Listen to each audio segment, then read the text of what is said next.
Very good morning, dear students. We have been discussing about unit number 2, carbohydrate and its features and classifications. And the first class we have discussed the monosaccharides and stereoisomerism and their structure and properties. Then the last class we have discussed oligosaccharides such as disaccharides and a brief examples and their structures and the features.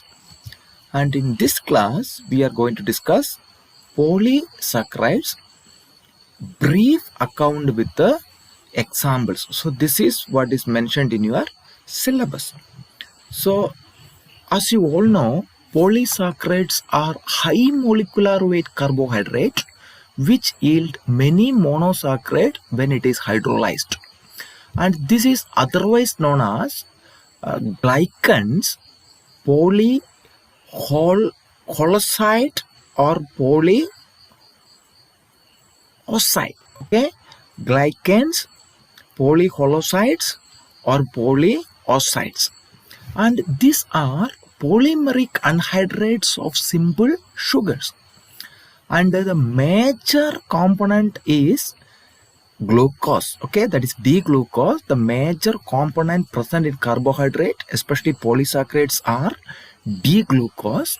In addition to D-glucose, there are D or L varieties of galactose, mannose, xylose, arabinose, glucuronic acid, galactouronic acid, and mannuronic acid, and D-glucosamine, D-galactosamine, and aminouronic acid also present, okay, in the form of a polysaccharide. So all those things are a combination of a protein and a carbohydrate, but the carbohydrate part is mainly present in the form of polysaccharides. And these polysaccharides which are differ from one another based on the composition and constituent of monosaccharide. So what is the composition and the nature of the monosaccharides and their molecular weight and nature of the chain? I told you this is a long chain, whether they are a linear or whether they are branched. Some chains are a linear chain, some are, in addition to linear, there will be branches also, such a kind of chain, okay.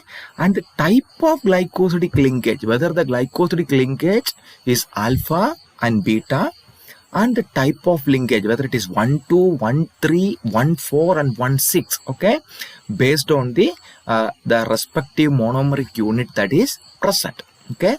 And I told you glycosidic linkages are the major linkages that stabilize the polysaccharides, and this is the majority of carbohydrate in nature which is occur in the form of polysaccharide. The major form of carbohydrate that is present in the nature is a polysaccharides. So this is the just an introduction of a polysaccharides.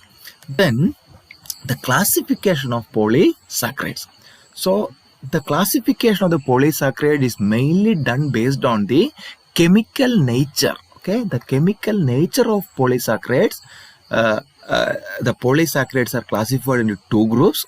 One is homopolysaccharide, next one is heteropolysaccharides. So homopolysaccharides are known as homoglycan, heteropolysaccharides are known as heteroglycans. Okay, and here you can see the homopolysaccharides. These are homo means same, okay. If the polysaccharide units are made up of only one type of monomeric unit which are linear, that is known as unbranched. Then here also you can see the nature of the carbohydrate, the monomeric unit, okay, these are the same. This is the linear, and there is a side chain also, this is known as branched.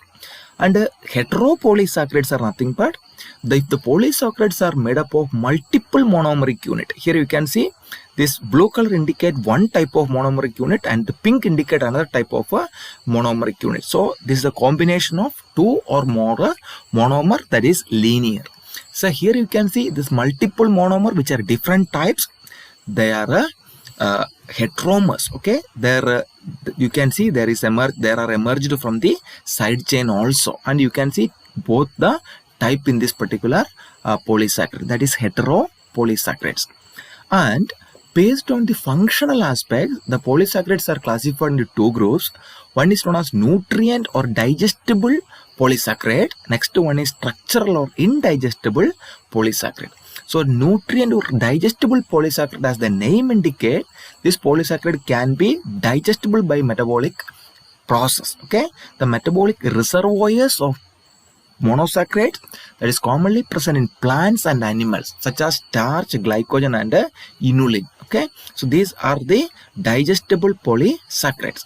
Then in the case of indigestible polysaccharide, this polysaccharide cannot be digested during the metabolic process, and this serve as the rigid mechanical structures in both plants and animals. The cell wall of several organisms, including plants and animals, some microorganisms are also stabilized by using this particular structure, such as cellulose, pectin, chitin, and hyaluronic acid and chondroitin are some of the examples. Okay. Now we are going to discuss, there are two classes I told you, homopolysaccharide and heteropolysaccharide. As a subsequent main section, we will discuss in detail about the homopolysaccharide with some example, their properties and their structure, and followed by heteropolysaccharides. And homopolysaccharides, as you all know, the polysaccharide comprises of only one type of monomeric units are known as homopolysaccharide. So that means this polysaccharide undergoes hydrolysis, which will give only single type of monomeric unit or monosaccharide. And this homopolysaccharide that can be served as a two function they can perform. One is the storage polysaccharide, next one is structural polysaccharide. Homopolysaccharide can be classified into two more groups, storage polysaccharide and structural polysaccharide. So storage polysaccharides are, they are the commonly present in the form of storage material in animals and plants such as starch, glycogen and inulin. And structural polysaccharides are these polysaccharides are commonly present in the form of that will give the structural rigidity and stability to the various type of cells. Okay, so cellulose, pectin, chitin, and there are so many other polysaccharides are also there. So the major homopolysaccharides are starch, glycogen, cellulose, pectin, chitin, chemicellulose and xylan. So these are some of the major homopolysaccharides. Now we will discuss couple of examples, the major types of homopolysaccharides with their structure. First one and the predominant one is the starch. So starch is a homopolysaccharide and which is the most common reserve food material that is present in the organism, especially in higher plants, and they are found in the form of cereals, legumes and potatoes and other vegetables. So this is very commonly present and they are the reserve food material. Okay, as you all know, potato is full of starch. Okay, so that you can see.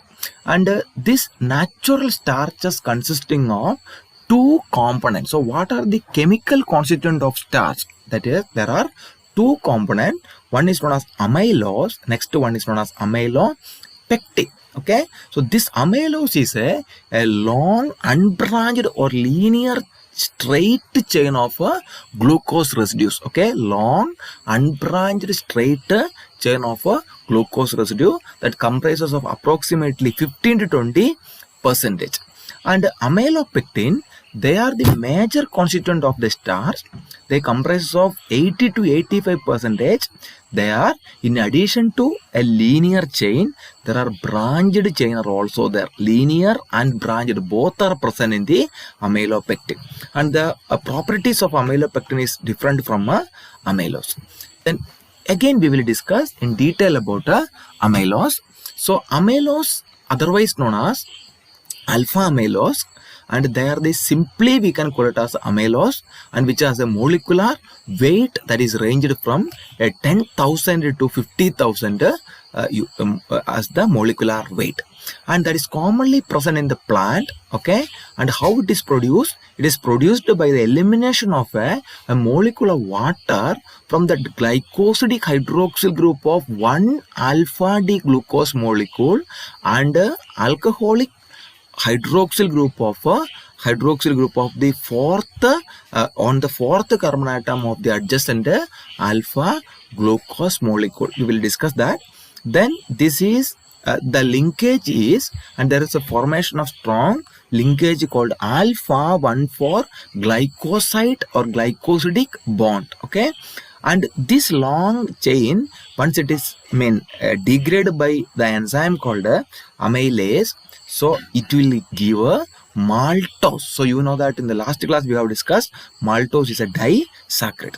So this is position number 1, 2, 3, 4, 5 and 6. This is one monomeric unit of glucose. This is another monomeric unit of glucose. Okay, here we can see this is a OH group in the lower side. This is alpha. Okay, the alpha position. Okay, the carbon number, that is what I told, the hydroxyl group that is present in carbon number 1 and the hydroxyl group that is present in carbon number 4 of the next glucose. This will come into closer. Then you can see here OH, here OH, OH and OH will be combined to form. So there is a formation of water will take place. OH from this particular residue and H from this particular residue, it will be form a water molecule and that will be released out. Okay, and what will happen? Resultant, the oxygen atom will be shared like this. Actually, this is known as glycosidic linkage. So what type of glycosidic linkage? The interaction is alpha type. Okay, so this particular portion is 1 and this is 4. Hence it is alpha 1,4 glycosidic linkage. This is a long chain glucose. Okay, that is known as amylose. That is what I told you is a homopolysaccharide. Only one type of monomeric unit is present and which are connected by alpha 1,4 glycosidic linkage. Then amylopectin, this is a high molecular weight component.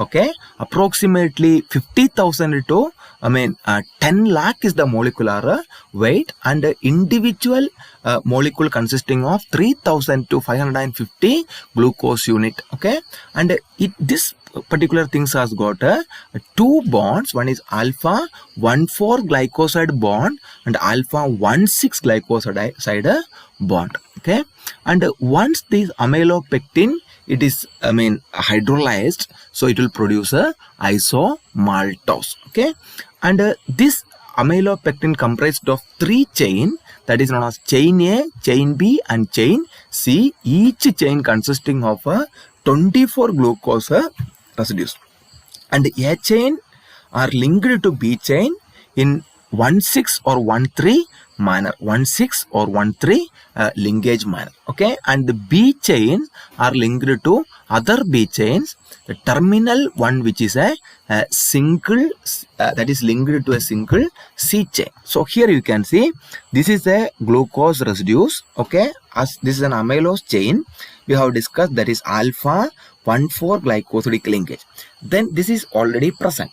Then you can see in the 6th position, there you can see CH2OH. Okay, and this CH2OH, and here you will be having an OH. Okay, and what will happen? Here CH2OH and here CH2OH, there will be formation of water will takes place. Okay, then what will happen? Here you will be having CH2 and this O will be commonly sharing and this H will be going out. Okay, that H and OH will be this OH and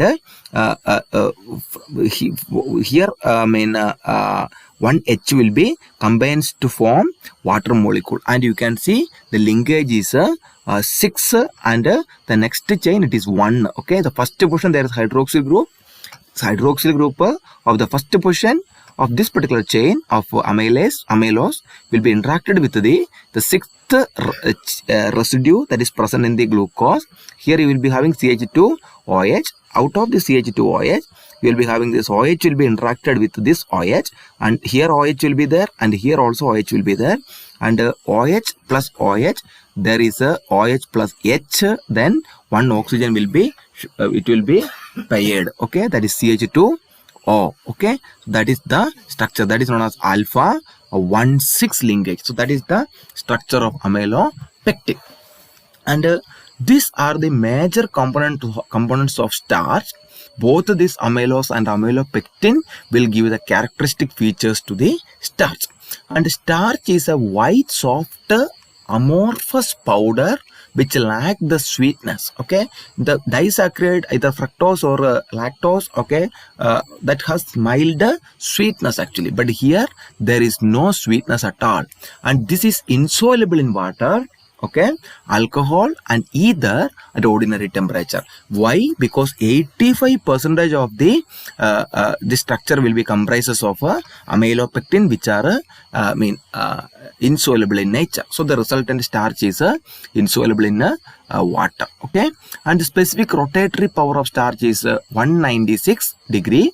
And once the partial hydrolysis happens, what will happen? By boiling with the water under pressure approximately 250, this starch will be broken down into short chain residues, that is known as dextrins. Okay, short chain residues known as a dextrin. Okay, then the amylose has simple structure, hence mole soluble in water. Okay, amylose is a simple structure that has mole soluble in water, but amylopectin is not soluble. Okay, so that is why although amylose is present, but the concentration of amylopectin is more, the resultant starch is insoluble. Okay, and amylose is soluble without swelling in hot water, and it is readily dispersed in water, but it does not form the gel formation. Okay, and amylose produces a typical blue color with the iodine. You know that when starch is interacted with the iodine, it will give a dark, deep Prussian blue color. So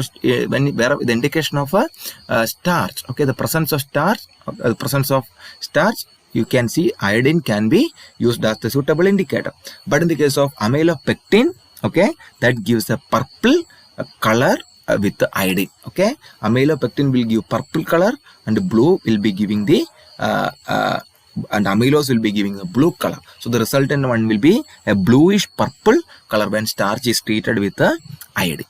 So these are the important features of starch. Then the second one is a glycogen. So whatever we have been talking about starch, that is the principal energy component in the storage form that is present in the plant. But what about animals? Okay, including human beings. Okay, here you can see that particular form is known as a glycogen. Okay, the glycogen, the major reserve food material which is present in the animal, hence it is known as animal starch. Okay, and the glycogen is stored in the form of a liver and muscle of the organism. Okay, we can see that excess amount of glucose will be stored in the form of glycogen in the liver in human. Okay, and a glycogen like polysaccharides, that is, although glycogen is absent in the plant, it is commonly present in the animal, but there are reports that glycogen that is commonly present even in the plants such as maize. Okay, then this is commonly present in the liver, and it will take up to 7% of the weight. Okay, then the glycogen is a branched chain polysaccharides and resemblance to amylopectin in each aspects. So these chains are generally shorter, approximately 10 to 20 glucose unit, and thus the molecule even more branched and more compact in nature. The glycogen is more compact than starch because the chains are very, very shorter. And this is also a white powder and readily soluble in water than amylose. Amylose is not soluble in than amylopectin. Okay, amylopectin is not that much soluble in water, but glycogen is soluble in the water. And the glycogen is precipitated from aqueous solution by addition of ethanol or ethyl alcohol, and it is fairly stable in hot alkali. Okay, and this is a non-reducing sugar, and which gives the red color with the iodine. Okay, non-reducing sugar and which gives the red color to the iodine. Okay, then this is the on incomplete hydrolysis with alpha 1,4 gluconomaltohydrolase, okay, or simply call it as a hydrolase, and the glycogen yields a maltose. Okay, glycogen yields a maltose. Okay, then here you can see this is the glucose residues. Okay, fully glucose residues. Okay, here you can see alpha 1,4 linkages. Here the first position and the sixth position will be there, and alpha 1,4 linkages. the sixth position you can see, and here you can see the first and sixth position, and you can see the alpha 1,6 alpha 1,6 linkage that is present. Okay, alpha 1,6 linkage. Okay, then the cellulose, this is the most abundant extracellular structural polysaccharides. Okay, cellulose are the most abundant extracellular structural polysaccharides. So this is the most abundant of all the biomolecules. Okay, all the most abundant form of the biomolecule in the biosphere. Okay, and which is present in all the land, which is present all the land plants, but it's completely lacking in meat, egg, fish, and milk. Okay, the cellulose occurs in the cell wall of the plant.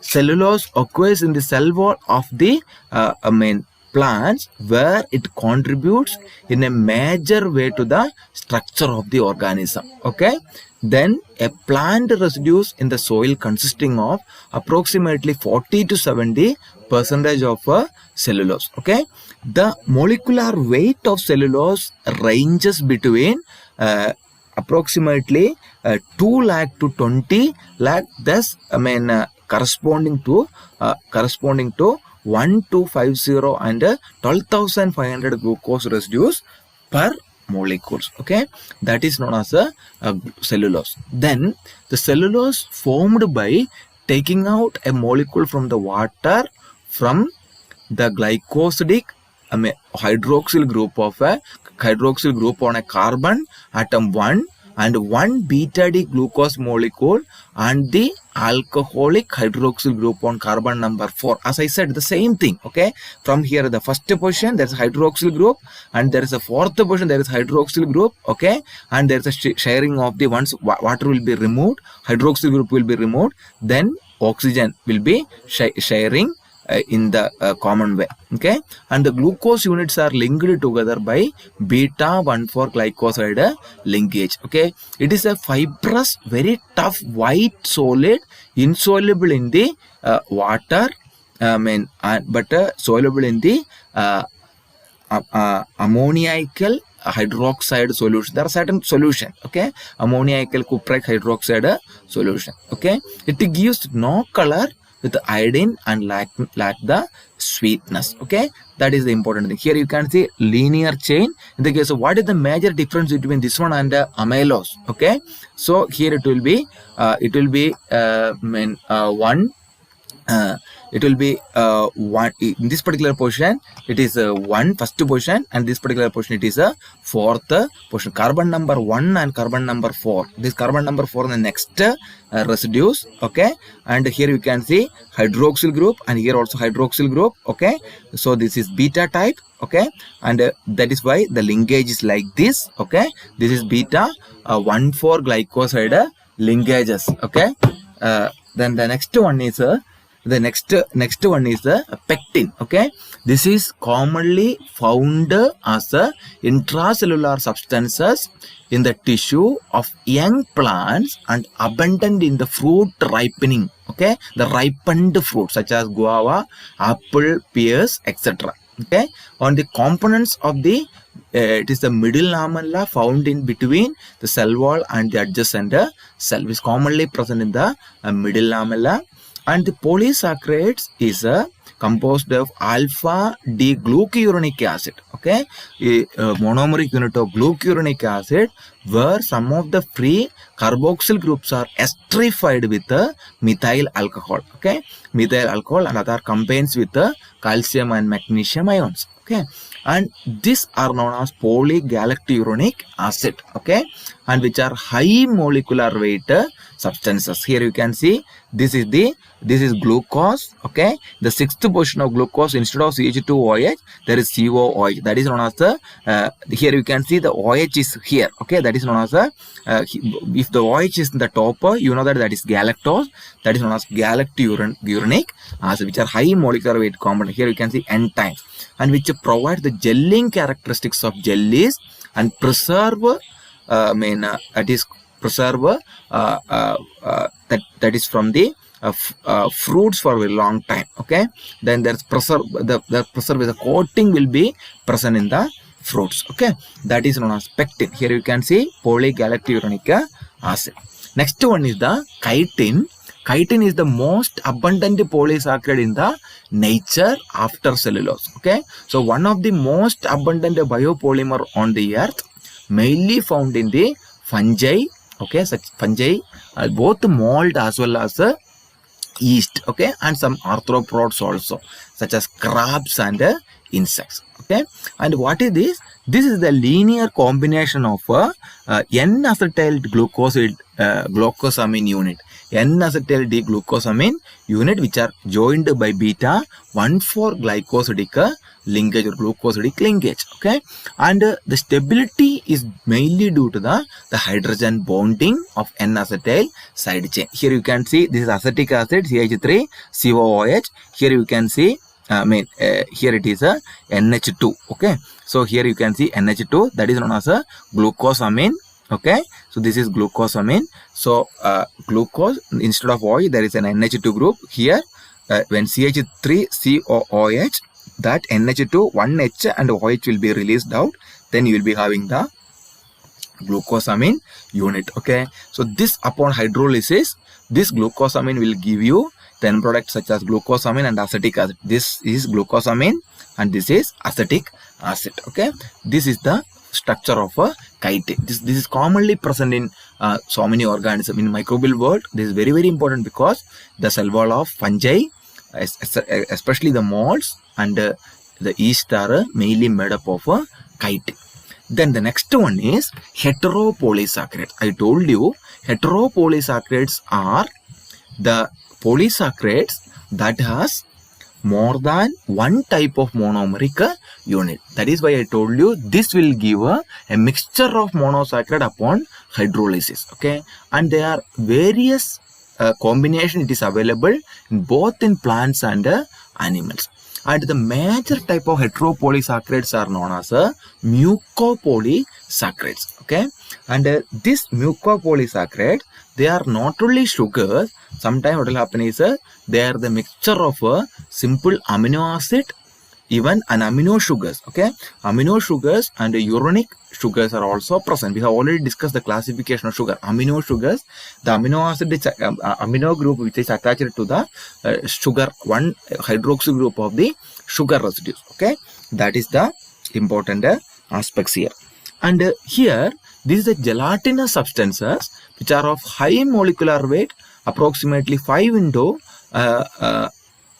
1 lakh is the molecular weight. Okay, that means 10 raised to 6, 5 into 10 raised to 6, and this will give you the structural support the materials, especially to the connective tissue or the mucous substances of the body. And the severe, which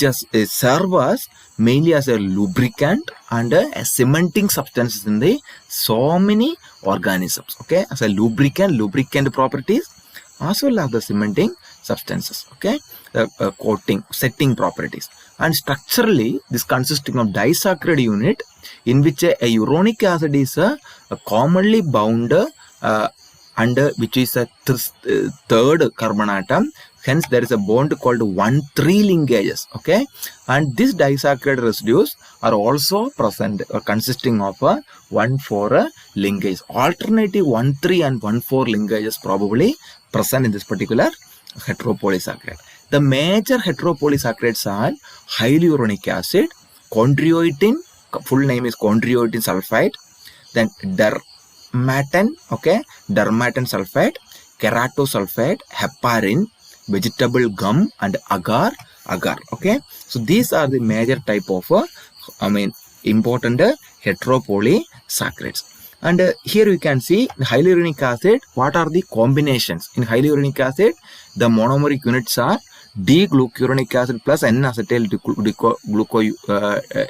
D-glucosamine. Okay, and the linkage is that is commonly present in beta 1,3 and beta 1,4. 1 beta 1,3, beta 1,4, beta 1,3, beta 1,4, like that.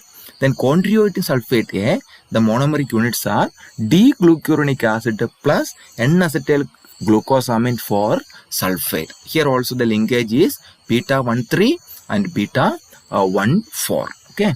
Then chondroitin sulfate C. Chondroitin sulfates are classified into 3 groups, A, B, and C. Okay. So chondroitin sulfate C, glucuronic acid, D-glucuronic acid, and N-acetyl galactosamine. Okay, I told glucosamine. This is galactosamine. Okay, galactosamine 6 sulfate, and the residue, it is 1,3 linkage and 1,4 linkage. This is a strong linkage that is stabilized.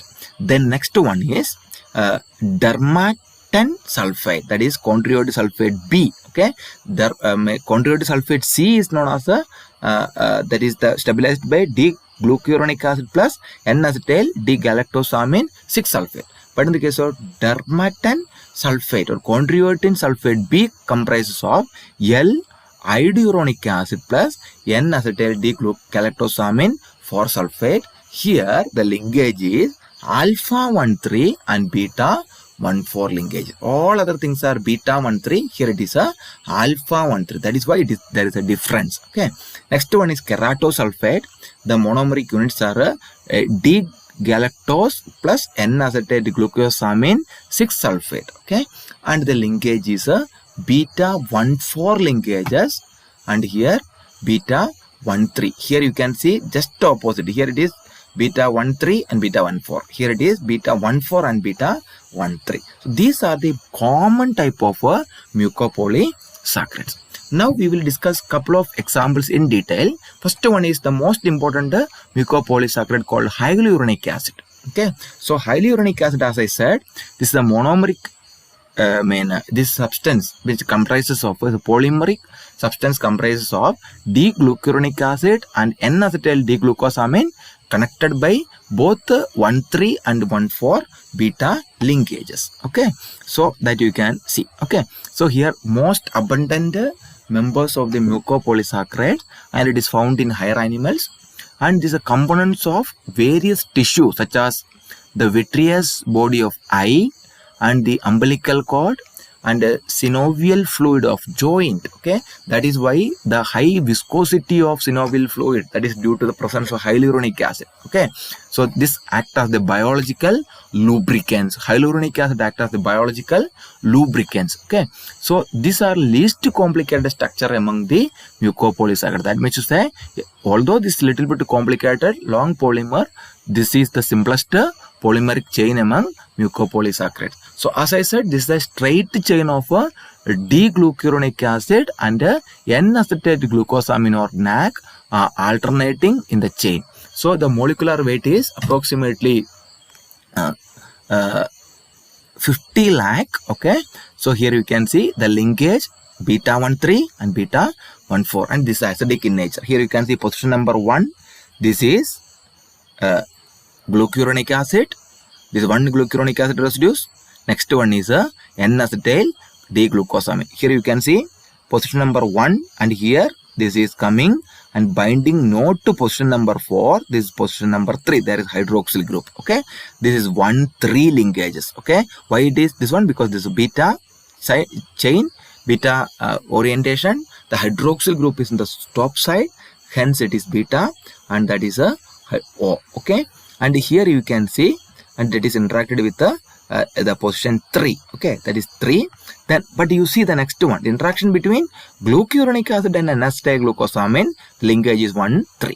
But the interaction between N-acetyl glucosamine and next glucuronic acid, the interaction is 1,4. That is beta. Here you can see this has an hydroxyl group here, and here the fourth position also there is hydroxyl group. This hydroxyl group and this hydroxyl group, there is a formation of water will take place, and you will be having the bond like that. Is what I told you. 1 1,3, beta 1,3, next beta 1,4, next beta 1,3, next beta 1,4. Okay, this is the N-acetyl D-glucosamine residues, and that is, since it is having an acidic side chain, this is an acidic property also hyaluronic acid is having. This is very, very important because the functioning of our eye, joints, synovial fluids, okay, umbilical cord, all those things, hyaluronic acid is very, very important component in the body. The next one is heparin. So heparin is commonly present in the liver. Okay, heparin is commonly present in the liver, and that is commonly present in lung or arterial wall. Okay, and here this heteropolysaccharide composed of D-glucuronic acid, okay, and D-glucosamine N-sulfate. This is D-glucosamine N-sulfate, which are connected by alpha-1,4 linkages. Here you can see this is D-glucuronic acid and this is D-glucosamine N-sulfate. Here you can see H2OH. Instead of H, there is a H2SO. Instead of here you can H2SO4 will come. Okay, H2 and one O and one H and one H from here. It will go and produce water molecule and it will go out. Okay, and there is a formation of this particular bond. Okay, and this molecular weight is 17,000 to 20,000. The linkage is alpha-1,4 linkages. Okay, and this mainly act as an anticoagulant. Okay, heparin act as the anticoagulant, so which prevent the coagulation of blood by inhibiting the prothrombin and thrombin conversion. Prothrombin-thrombin conversion. Okay, so which eliminate the effect of thrombin on the fibrinogen. So that is why it is known as a what? It is known as a anticoagulant. Okay, so this is all about the about heteropolysaccharides. Okay, so I think this is more than sufficient because they have told us to discuss very briefly. So we will conclude now. So in the class, today's class, we have discussed introduction to polysaccharides. We have discussed how polysaccharides are important and what are the classification of polysaccharide, homopolysaccharide and heteropolysaccharide, what are the criteria, and the homopolysaccharides, what do you mean by homopolysaccharide? If the polysaccharide made up of only one type of monomeric unit, that is known as homopolysaccharide. Examples are starch, glycogen, cellulose, pectin, chitin, hemicellulose, and xylene. Okay, then here we have selected three examples. Okay, one is starch. There we have discussed amylose and amylopectin. Both amylose and amylopectin, their properties and structural features we have discussed. Then next one we have discussed about the glycogen. Okay, this is in plant, this is in animal, the properties and structural features. Then we have discussed the most common homopolysaccharide present in the plant, that is cellulose, most abundant. Then that is the properties and structural features also we have discussed. Then we have discussed the pectin. Okay, that is commonly present in so many organisms. Okay, properties and structural features we have discussed. And chitin we have discussed, especially the microbiology. It has very important role because that is it is made up of the cell wall of fungi. Okay, chitins are made up of cell wall of fungi are made up of chitin, and the chitin, their properties and structural features. And then comes the heteropolysaccharide, mainly mucopolysaccharide. We have discussed about hyaluronic acid, chondroitin, dermatan, keratosulfate, heparin, vegetable gum, and agar-agar. Okay, and I forgot to mention here, agar-agar, that is very, very important component in the biology. Okay, because our laboratory microbiology exercise, this agar-agar is act as the solidifying agent. You know that microbiology agar is act as solidifying agent, and that is agar is made up of it is a heteropolysaccharide from there's a two seaweeds called Gracilaria and Gelidium. So that is very, very important. I'm sure that you might have studied all those things in the historical perspective of microbiology. Then in this particular case, we have discussed hyaluronic acid in detail, what is the basic properties and the structural features. Then we have discussed the heparin, okay, their properties and structural features. So this is the overview of today's class. Okay, so as I said, this is the book. You will be able to see all those points in detail in Principles of Biochemistry by Lehninger, and all the other textbook also you can refer. Okay, so thank you, dear students. Thank you very much for listening this particular class. Okay, have a great time.